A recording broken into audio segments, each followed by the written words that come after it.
బాధైనా భయమైనా బ్రతుకు భారమైనా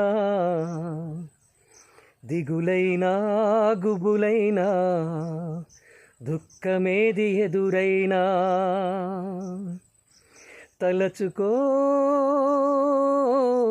పరమాత్మని తెలుసుకో తను నీ గుండె గదిలో ఉన్నాడని నీ గుండె గదిలోనే ఉన్నాడని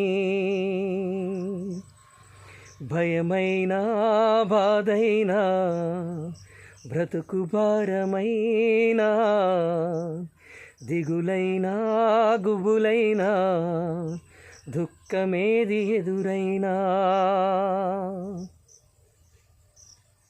ఆత్మవిశ్వాసమే అన్నిటికంటే గొప్పది. నిండు విశ్వాసంతో పరమాత్మని కలుసుకోవాలనే ప్రయత్నం చేస్తే ఖచ్చితంగా నీ హృదయాలయంలోనే తన చిరునామా లభిస్తుంది. జై మహాదేవ్.